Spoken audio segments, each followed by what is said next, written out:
the last thing I'd ask is, so you're married, and that how is that? We're still married. There's often there's debate. There's a few famous companies where they've been sort of co-founded by a married couple. How is that? Does that present special challenges or? No, I mean, I think, I don't know if we're rare, but we find it to be extremely advantageous for us. I mean, I think in any company, especially a startup, you look for a very strong founding team and a strong partnership. And so that's what we have. We, as I mentioned, we were engaged when we started Eventbrite, and we had never lived together before. And so we went from being in a long distance relationship to living together and working in a windowless conference room 24 hours a day, pretty much overnight. And so our relationship has developed through being co-founders, but we have complementary skills.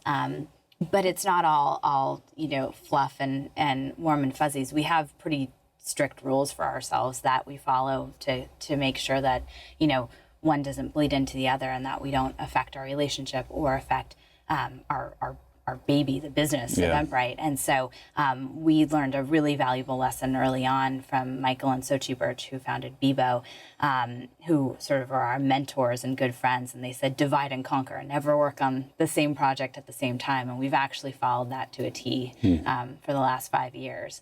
And, you prioritize. We have a small daughter, she's 3, and, that adds a whole nother layer of complexity. So we prioritize accordingly, and we're partners. So it really works for us, and I think it sets the tone for the company and the culture. We have an extremely balanced culture. Our executive team is comprised of 5 females and 3 males right now, so it's actually maybe not so balanced. But we just have a great culture where people know that we care deeply about the company, and that we just happen to make really great partners. And so. You mentioned your complementary skills, and you're the third co-founder. I mean, how do you guys generally think about sort of team composition? Is it,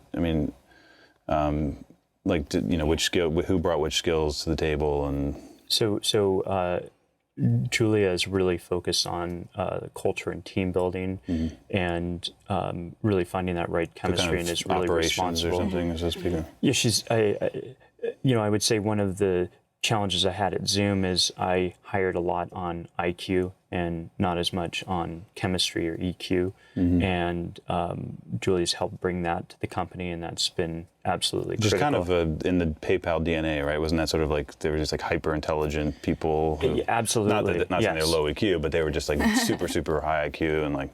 Yes, and the issue is, and fortunately for the most part, it didn't happen at PayPal, is that under stressful situations, when you have those personalities and you don't have that chemistry, you have a lot of tension. So really thinking about the chemistry and as well as the intelligence, and Julia's really brought that to the company. Renaud is our CTO and architect, and has really been chief in building the platform. And I don't know what I do. I go and Kevin chat on these takes shows. it to new heights. It's all about strategy. Yeah. Dreaming big. So what is your long-term goal to I guess you've sold a couple sold a company, have another obviously very successful company. Is your goal to sell the company? Is your goal to? We've got a big independent company that we're just getting started. We'll do $400 million in gross ticket sales this year, and we want to grow that to the billions and tens of billions over time. We're moving internationally. We're moving up into larger events. We have we're only really 1% of the way there in terms of building this business out. So. We're in it for the long run. We want to be an independent, standalone public company when the time is right. Do you? So you're someone who started 3 companies. Do you want this to be your last, or you? It's a lot of people like they serial entrepreneurs say, "Oh, I want to go do another one or something." But this sounds like this is your. This has a very long, it has very long legs to it. So so you can see being interesting, a lifetime of work. Yeah, somebody asked us recently what our exit strategy was for the 2 of us, and I said, when we die, because at some point we really have felt like, wow, if we're lucky enough, we'll be doing this until the end of time, because we really see a very bright future. And we really enjoy, we love the team. It's a very cohesive team. I think it's a very special group that we've taken years actually to assemble and have that right chemistry. So it's a special thing to be able to come together with that team and accomplish all these great things. So if people watching are say aspiring entrepreneurs, what would be your top advice you might give them? I would say be astutely observational and flexible. So for us, I think our biggest successes have come out of always keeping our eyes open and always being willing to capitalize on what could be a new opportunity. That doesn't mean go all over the place and get scattered, but really, really understand what those opportunities are when they present themselves and immediately jump on them. I think that's one of the reasons why we're so deeply ingrained with social commerce, is because we saw that trend as it was happening, because we were watching the data and metrics, fanatically. And I would say complementing that is talent density. So it's a very frothy period right now. There's a lot of opportunities out there, and I fear that the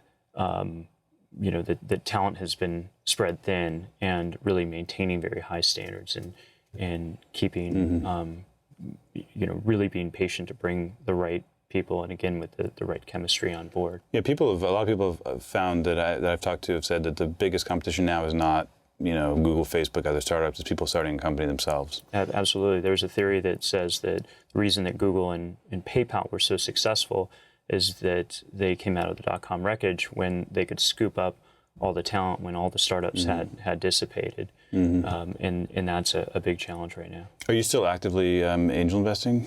I've slowed down significantly, and because part of it because is, you're busy, or because it's frothy, or both? A combination of both. It's one is that we've got so much on our plate and so much to do with Eventbrite, but secondly, it is hard to distinguish. There's so many companies getting started that I'm stepping back a little. My last investment was a company called Pinterest, though, and really loved the business. Yeah. And you're also an investor in Airbnb, which seems like a wildly successful company. Airbnb is incredible. My perspective of it is distributed storage. So if you think of hotels as as kind of enterprise class storage, where you have to maintain these structures and so on. Like peer-to-peer.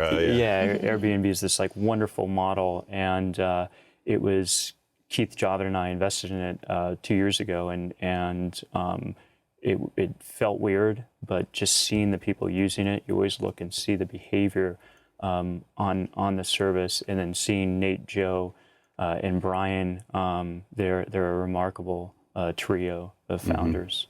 Very inspiring, and again, it's how I learn is by seeing great entrepreneurs like that in action. Yeah. Okay. Great. Well, that's a great investment. I think we're out of time, so thanks so much for being here. Thank you, Chris. Okay.